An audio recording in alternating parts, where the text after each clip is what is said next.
를 믿는 사람들의 입에는 웃음이 가득하고 혀에는 찬양이 찰 것입니다. 우리 아르케 교회의 모든 형제 자매님들도 이런 웃음과 찬양이 늘 가득 차시기를 주님의 이름으로 축원을 드립니다. 아멘. 두 번째, 교회의 소망입니다. 교회의 소망이 무엇입니까? 물론 우리의 소망은 구세주이신 예수 그리스도이십니다. 다시 오실 예수님을 우리가 맞이하고 함께 영원히 천국에서 살게 되는 것을, 이것은 확실하고 반드시 이루어질 소망입니다. 아멘. 주 예수여 오시옵소서. 그러나 지상의 교회에는 또 다른 소망이 있습니다. 구원의 기쁨은 만인에게 주어진 하나님의 은혜이며 이 세상의 모든 사람이 주 예수를 믿기만 하면 누구나 구원을 얻고 천국에 가게 되어 있습니다. 그러나 세상에는 믿는 사람보다 믿지 않는 사람이 더 많습니다. 아직도 죄인의 길에서 돌아서지 못하고 어둠 속에서 헤매고 있습니다. 그래서 그런 사람들 속에서 교회의 소망을 찾을 수가 있는 것입니다. 오늘 본문 4절을 보면 여호와여 우리의 포로를 남방 시내들같이 돌리소서라고 했습니다.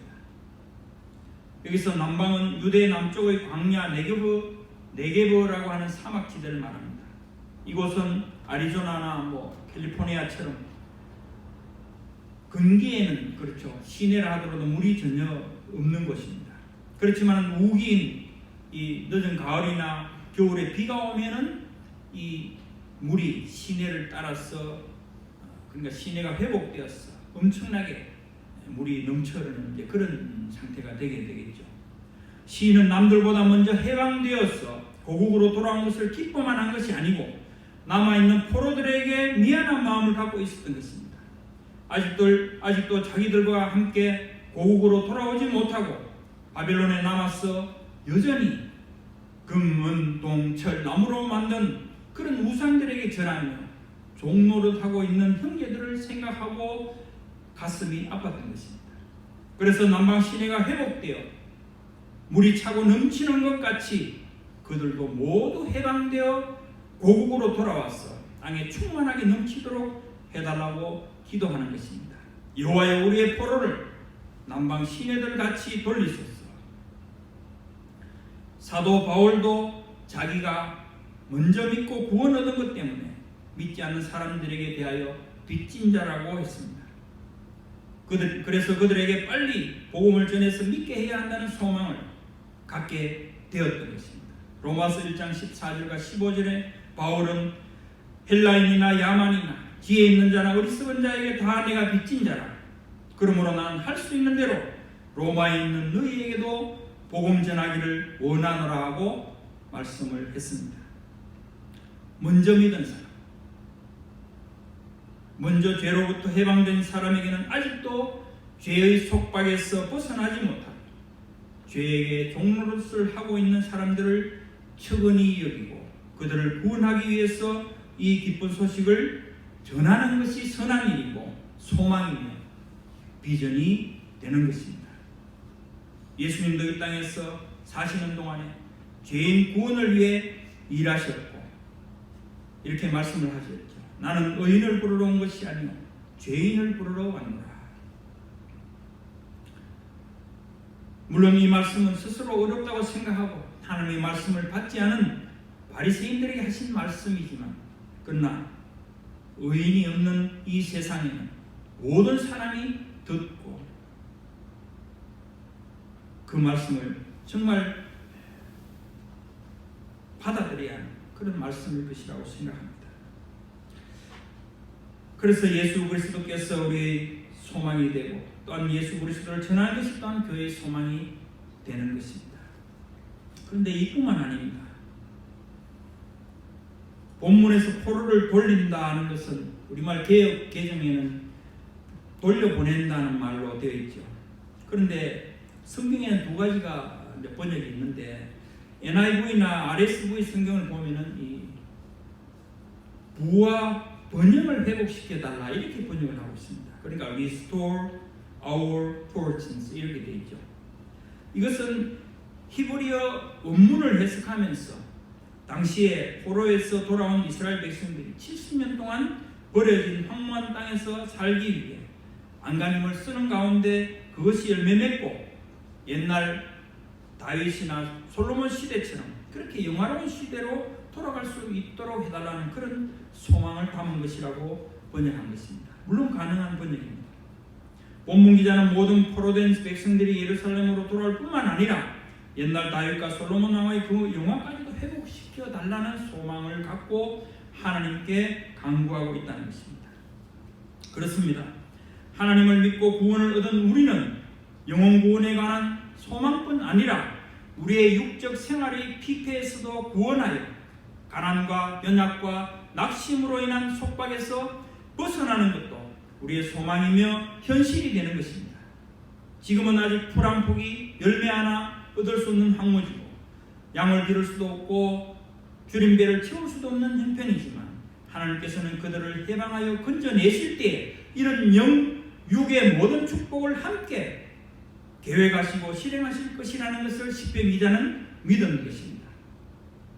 비슷한 시대에 살았던 하박국 선지자는 그때의 황폐한 그런 상황에서도 소망을 잃지 않고 시인처럼 본문의 시인처럼 여호와의 구원을 기뻐하며 이렇게 찬양을 하고 있습니다.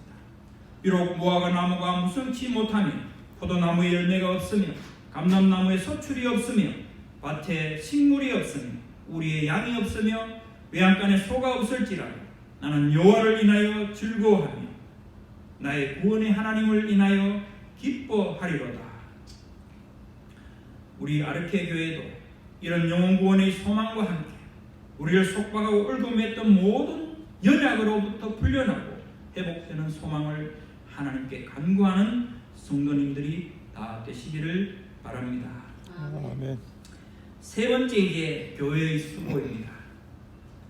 본문 5절과 6절에 보면은 눈물을 흘리며 씨를 뿌리고 울며 씨를 뿌리러 나간다고 했습니다. 시인이 지금 눈물을 흘리며 씨를 뿌린다고 할 때 바벨론 포로 생활의 그 아픔과 눈물을 생각하고 이제 고향으로 돌아온 기쁨을 열매로 생각했을 수도 있습니다. 아니면 70년 동안 이제 돌아와서 보니까 70년 동안 버려졌던 그 들이 황무지가 되었어. 곡식을 얻을 수도 없죠. 그것을 다시 곡식을 재배하기 위해서는 눈물의 수고를 해야 한다는 것을 생각하고 아마 그렇게 기도를 했을 수도 있다는 거죠. 물론 이 둘 다를 생각했을 수도 있습니다. 그러나 어쨌든 씨를 뿌리지 않으면 추수를 기대할 수 없다는 것은 자명한 이치이지만 여기서 한 발 더 나아가 눈물을 흘리기까지 하는 더 큰 수고를 시편 기자는 말씀하고 있는 것입니다. 우리의 소망이 아직 주님을 알지 못하고 믿지 않는 사람들에게 복음을 전하여 구원에 이르도록 하며 풍성한 영육의 축복을 열매 맺는 것이라고 한다면 우리는 그 소망을 이루기까지 그리고 이루기 위해서 눈물을 흘리는 수고를 해야 한다는 것입니다. 눈물을 흘리며 씨를 뿌리는 자는 기쁨으로 거두리로다. 울며 씨를 뿌리러 나가는 자는 반드시 기쁨으로 그 곡식단을 가지고 돌아오리로다. 교회는 이런 수고를 위해서 세워진 것이 아닙니까? 그렇기 때문에 정말 땅끝까지 복음을 전파하고 모든 족속으로 제자를 삼아 가르쳐 지키게 하는 그 일을 위해 눈물로 씨를 뿌려야 하는 것입니다. 바울 사도는 선교를 위해 말로 다할 수 없는 엄청난 수고를 하였습니다.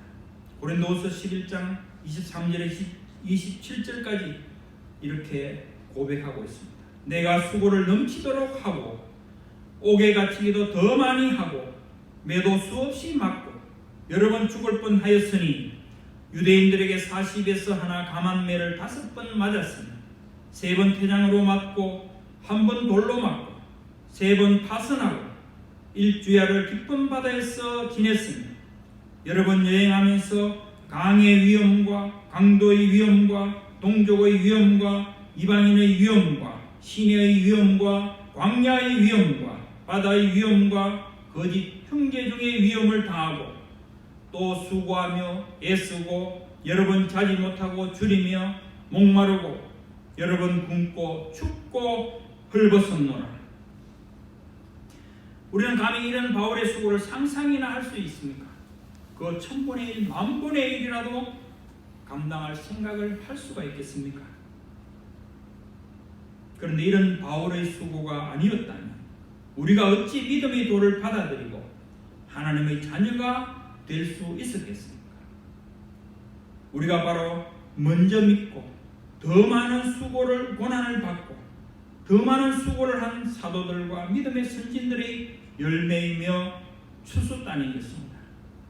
2000년 전에 그리고 그 후에 지금까지 그 후로부터 지금까지 그들이 죽음을 무릅쓰고 교회를 세우고 복음을 전파했기 때문에 우리가 이 시대의 복음을 듣고 예수님을 믿을 수가 있었던 것입니다.